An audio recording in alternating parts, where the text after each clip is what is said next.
కిషన్ రెడ్డి గుజరాత్ కు గులాం నాడు సబర్మతికి చప్పట్లు కొట్టి నేడు మూసీకి వ్యతిరేకిస్తారా? ఎవరు అడ్డుకున్నా మూసీ పునరుజ్జీవనం ఆగదు. సీఎం రేవంత్ రెడ్డి గుజరాత్ ను తలదన్నేలా తెలంగాణ మోడల్, అందుకే రాష్ట్ర అభివృద్ధికి కిషన్ రెడ్డి అడ్డుపడుతున్నాడు.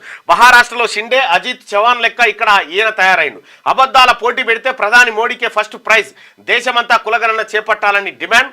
మహారాష్ట్ర ఎన్నికల ప్రచారంలో పాల్గొన్న సీఎం. బీజేపీ రాష్ట్ర అధ్యక్షుడు కిషన్ రెడ్డి గుజరాత్ కు గులాంలా మారారని సీఎం రేవంత్ రెడ్డి మండిపడ్డారు. అప్పుడు గంగానది ప్రక్షాళన, సబర్మతి రివర్ ఫ్రంట్ కు చప్పట్లు కొట్టిన కిషన్ రెడ్డి ఇప్పుడు మూసీ పునరుజ్జీవనాన్ని ఎందుకు అడ్డుకుంటున్నారని ఆయన ప్రశ్నించారు. దేశంలో గుజరాత్ మోడల్ ను తలదన్నేలా తెలంగాణ మోడల్ మారుతున్నది. తెలంగాణలోని కాంగ్రెస్ ప్రభుత్వ మోడల్ దేశమంతా తెలిస్తే గుజరాత్ లోని బీజేపీ మోడల్ ఫెయిల్ అవుతుంది. అందుకే గుజరాత్ గులాం లెక్క కిషన్ రెడ్డి వ్యవహరిస్తూ మూసీ పునరుజ్జీవనానికి అడ్డుపడుతున్నారు. బీజేపీ నేతలు ఏం చేసినా, ఎవరు అడ్డుకున్నా మూసీ పునరుజ్జీవనం పూర్తి చేస్తామని స్పష్టం చేశారు. మహారాష్ట్ర ఎన్నికల ప్రచారంలో ఉన్న సీఎం రేవంత్ రెడ్డి అక్కడ మీడియాతో మాట్లాడారు. సో ఇక్కడ కిషన్ రెడ్డి గుజరాత్ కు గులాంగా మారిందని చెప్పి ముఖ్యమంత్రి రేవంత్ రెడ్డి అంటా ఉంటే, మూసీ పేరుతో పేదలపై యుద్ధమా, పార్టీల మీద కోపంతో పేదల ఇండ్లు కూల్చొద్దని చెప్పి కిషన్ రెడ్డి అంటా ఉన్నాడు. ఇండ్లు కూల్చకుండా అభివృద్ధి చేస్తామంటే నా వేతనం ఇస్తా. బీజేపీ లీడర్లు కూడా శ్రమదానం చేస్తారు. ఒట్టేసి చెప్తున్నా, గలీజ్ వాసన దోమలు లేవు. నిర్వాసితుల ఇండ్ల కాపలా ఉంటాం.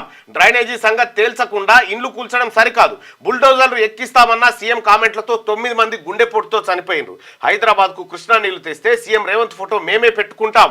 మూసీ నిద్ర తర్వాత ఆయన వ్యాఖ్యలు.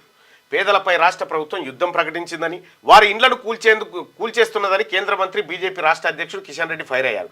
ఇండ్లు కూల్చకుండా అభివృద్ధి చేస్తామంటే మూసీ పునరుజ్జీవనానికి తాము వ్యతిరేకం కాదన్నారు.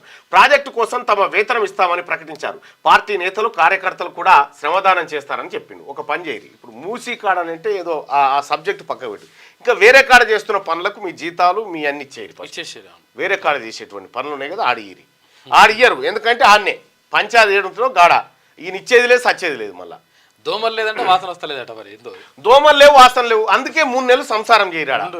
3 నెలలు సంసారం చేస్తే దోమల వాసన ఏంది, దాని కథ ఏంది అనేది మొత్తం తెలుస్తుంది. ఒక్క రోజుకే ఎట్లా అయిపోయింది చూడరాదు.